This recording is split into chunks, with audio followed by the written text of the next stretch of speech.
Wow, that was quite the character episode. Same old world, aka the return of Lapis Lazuli, the conscious Lapis Lazuli anyway. It seems to pick up not too long after Gem Drill ended up. Peridot is telling the story of what happened down at the cluster, and she's embellishing a little bit, and it's kind of adorable, but Steven is worried about Lapis, who is resting in the barn, and there's a really cool scene here where not a lot happens, but I just really like the dynamic in it. Realize that after Lapis was freed from the mirror, she immediately attacked the gems. She attacked Garnet first, specifically, and yet Garnet comes up to Steven as he's looking at Lapis and shows genuine understanding and reassures him that his friend is going to be okay and that he doesn't have to worry about her. And I just thought that was really cool. Because even a year ago in Showtime, I think Garnet's attitude here probably would have been completely different. She would have seen Lapis as a huge threat and treated her as such, even though Lapis and Steven are friends. But at this point, she has come a long enough way, and Steven has come a long enough way, that Garnet trusts him to handle the situation himself. But anyway, that night, as Steven is sleeping, he's sleeping outside, he's in his little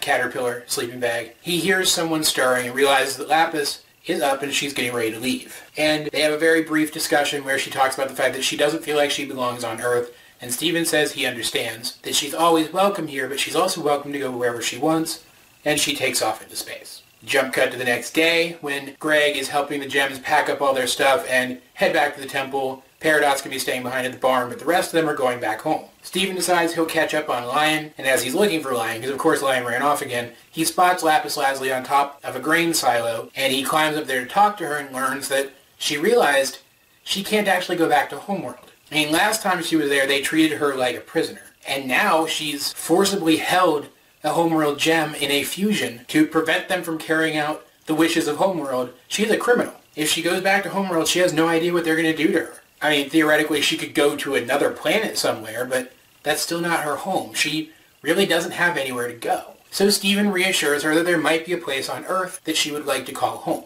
That it doesn't have to be Beach City, it doesn't have to be the barn, it can be anywhere. There's places all over the world and all of them are different. So Steven hops on her back and we get a little callback to Ocean Gem in their dialogue here, and then they take off into the sky and they start flying around the immediate area around Beach City. And we'd already gotten, a couple minutes before this, we'd gotten name drops of some of the other towns and cities near Beach City, but we actually get to see some other major locations in Steven's world, which is a big deal. We get to see Steven's version of New York City, which seems to be some kind of amalgamation of New York City and Las Vegas, and we get to see Jersey, which is obviously New Jersey, and honestly isn't all that different from the real New Jersey, which was the entirety of the joke. And then they kind of fly out over the water for a little bit, and they come to the Galaxy Warp, which not only confirms that the Galaxy Warp is somewhere relatively close to the eastern coast of the United States, but confirms that it's out in the ocean, which isn't a big deal, but it's still a neat little revelation. But of course, we know from back in Mirror Gem that that is where Lapis, still trapped in the mirror, was found. Seeing the place, she starts to remember her rough history and almost drops Steven. This prompts them to land at the Galaxy Warp and Lapis to tell us her backstory, her entire backstory, all at once. I can't even express how excited I am that this happened. I was thinking we were going to get it over a long period of time and that I was going to have to wait to get the whole picture, but no, we know everything now. We know from the answer that Lapis was on Earth when Rose and Pearl attacked Blue Diamond's court and Garnet was first formed. And we learn from Lapis here that she wasn't supposed to stay on Earth for very long, which, based on how gems perceive time, could be several decades or even a century. But still, we know that, relatively speaking, the very first all-out fights between an army of crystal gems and the Homeworld gems broke out relatively soon after the events of the answer, because it was in one of these earliest fights that Lapis was caught up in the conflict and poofed by another gem. And I want to talk about this gem here for a second because look at it. Look at it.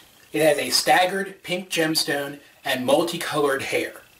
It's Bismuth, the gem inside Lion's mane.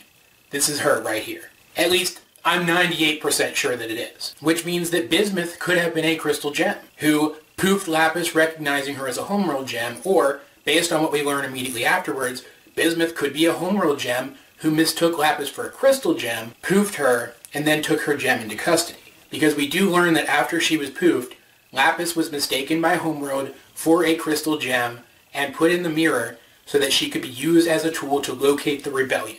And all at once we know why she was in the mirror, because putting her in the mirror would compel her to answer their questions and show her what she remembered. We know why she hates the crystal gems, and we know why she hates Earth, because she was confused for a crystal gem and kept in the mirror for the entire length of the 1,000-Year War, constantly interrogated by gems who were supposed to be her allies, only because the crystal gems existed.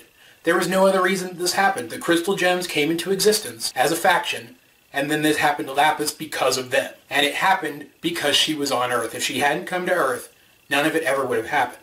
Right there, quick and concise, we know why Lapis has animosity for the crystal gems, and we know why Lapis has animosity for the Earth. It's just so neat and concise that it's beautiful. But anyway, the scene continues, and we're shown all of this through Lapis actually brings water up onto the surface of the galaxy warp and freezes it into a mirror-like surface, and is actually displaying these images for Steven to watch, which means that she actually does have mirror powers, that she wasn't put in the mirror by chance. She was put in the mirror because it reflected her own abilities. But her eyes have gone all reflective again like they were in Ocean Gem, and she is literally showing this scene to Steven in simplified images, of course. But we learn that at the end of the 1,000-Year conflict, the Homeworld Gems fled the planet because they realized they weren't going to be able to hold the world from the crystal gems. And as they are all rushing from the planet, Lapis is dropped and trampled, and that is what breaks her gemstone. And then there is a huge flash in the sky, and I think I know what it is. All the way back in The Return,